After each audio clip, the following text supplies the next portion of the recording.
In this exercise, we're going to be turning both feet at the same time in one direction or the other, and that's how we're going to do our rotation. When we have both feet flat on the floor, unlike our previous exercise where we were just rotating with one leg and getting the feel for how that works, when we have both feet on the floor, they both need to be doing something at the same time, and they need to be working together, or we're going to build up a lot of extra tension. Instead of moving efficiently and getting a good stretch as we do this, we're going to be building up tension and making ourselves less stable as we do this.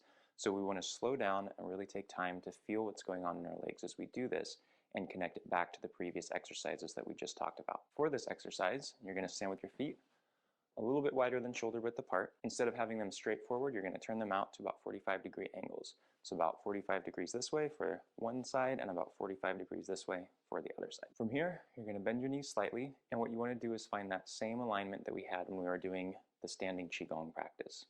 And the way you're standing is different, but you can find that same alignment. Find the balance on the bottoms of the feet, spread the feet, relax into the ground, structure through the legs, alignment of the knees, hips, spine, all of it. It's the same. That's why we spent all that time working on it previously. And what I'm going to do is I'm going to turn my body to the left, to my left. I'm going to go this way.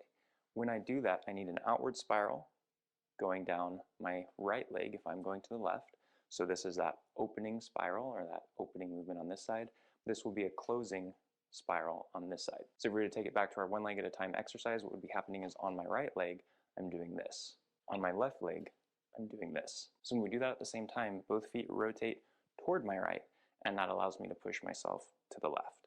So I get that rotation through both legs, and I get the rotation through the torso. And the same thing here, make sure as you turn, your knees don't buckle, they don't lose that alignment, they keep that alignment, and you'll feel a nice stretch in the hips, and you'll feel a nice stretch through the torso. And again, if you're doing this to improve your Tai Chi, because you want to get into push hands, things like that, you don't want to go so far that you start to really feel a stretch. You want to go kind of just before that.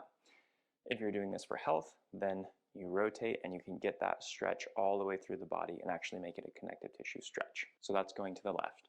Rotate this way. Now if we go to the other side, the same thing happens in reverse. So both feet would be turning this way, but since they're anchored to the floor, that motion is going to push my body to the right. So the feet turn to the left, I go to the right here. And again, make sure that you're not locking anything out, but you can get a good stretch all the way through the body. And we're going to shift back and turn to the other side, get a nice stretch, and shift back and turn. Keep the knees aligned well,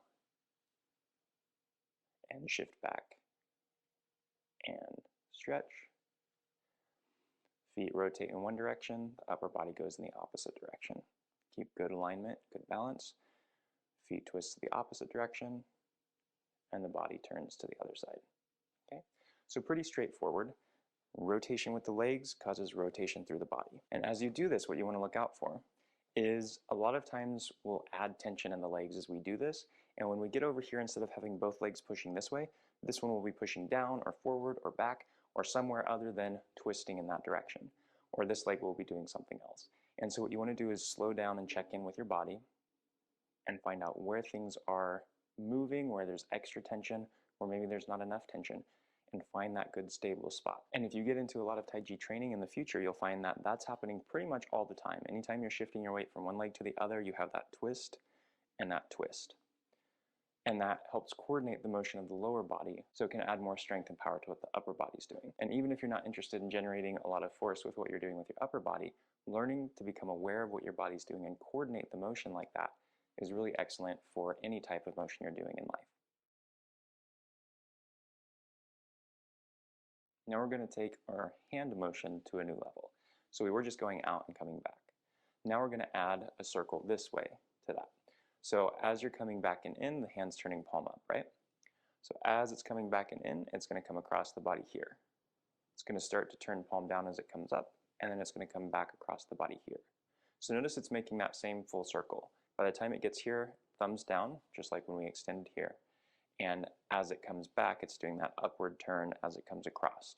So we have that same rotation of the arm, it's just we're doing it through a circle across the body. So let's do that just with one side. We're going to start with our hand out to kind of the corner here, about 45, and we're just going to push the palm away from us here. So it's not going to be completely away, it's just going to be turned, so more like the edge of the hand is pushing toward that corner. We're going to drop it down, and it's going to start that upward turn of the palm. So drop down, starts to turn palm up, and comes across the body. From here, it's going to start turning the other way. So it's going to start turning the thumb down toward the floor. We're going to come up, sweep across, and finish back to the corner.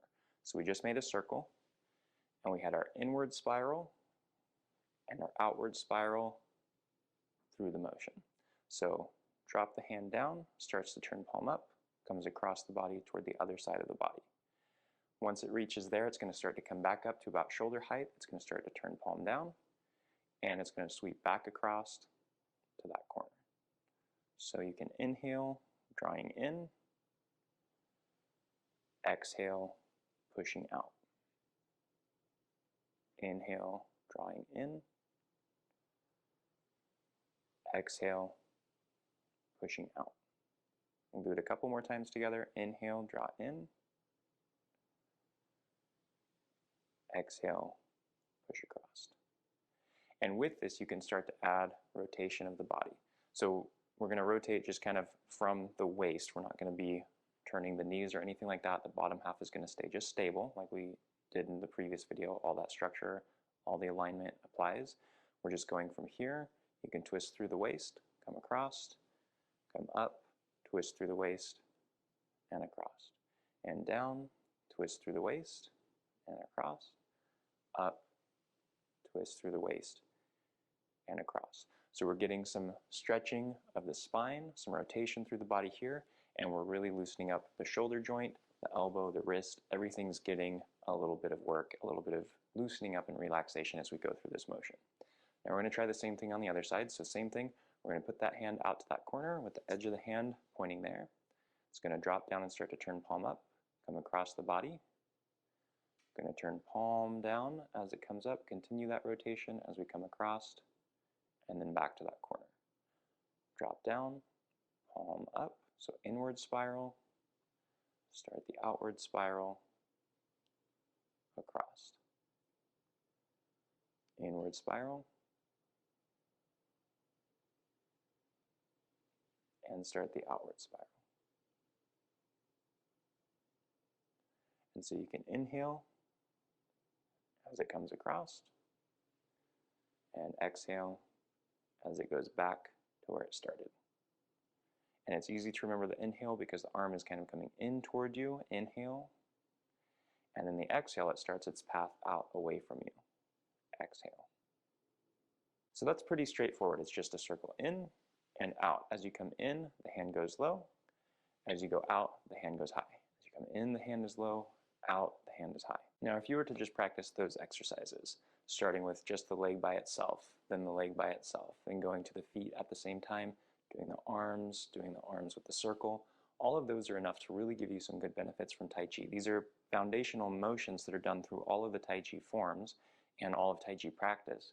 And if you don't have time for a lot of other Tai Chi training, if you don't want to learn big long forms with a bunch of movements, then you can practice simple exercises like these and get a lot of the same benefits.